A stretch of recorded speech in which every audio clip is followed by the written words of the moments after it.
సామాజిక భద్రతతో పాటు ఆర్థిక భరోసా కల్పించాలనే సంకల్పంతో తెలంగాణ ప్రభుత్వం ఒక అద్భుతమైన కార్యక్రమానికి శ్రీకారం చుట్టింది.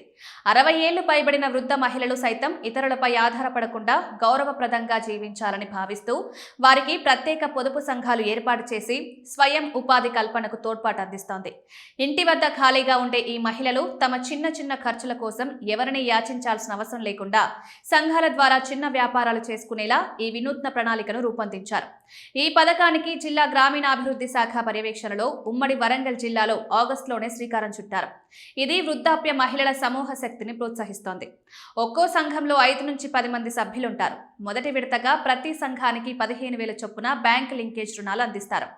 ఈ రుణం అందిన తర్వాత వృద్ధులు ప్రతి నెలా కొంత మొత్తాన్ని పొదుపు చేసుకోవాలి. రుణాలను సులభ వాయిదాల ప్రకారం చెల్లించేలా ప్రణాళిక వేశారు. ముఖ్యంగా వారికి నెల నెలా వచ్చే వృద్ధాప్య పింఛన్ నుంచే రుణాన్ని తిరిగి చెల్లించే వెసులుబాటును కల్పించారు. జిల్లా గ్రూపుల వారీగా శాఖీ అధికారులు ఈ పథకాన్ని యుద్ధ ప్రాతిపదికన అమలు చేస్తున్నారు. ఉమ్మడి వరంగల్ జిల్లా వ్యాప్తిగా అమలు జరుగుతోంది.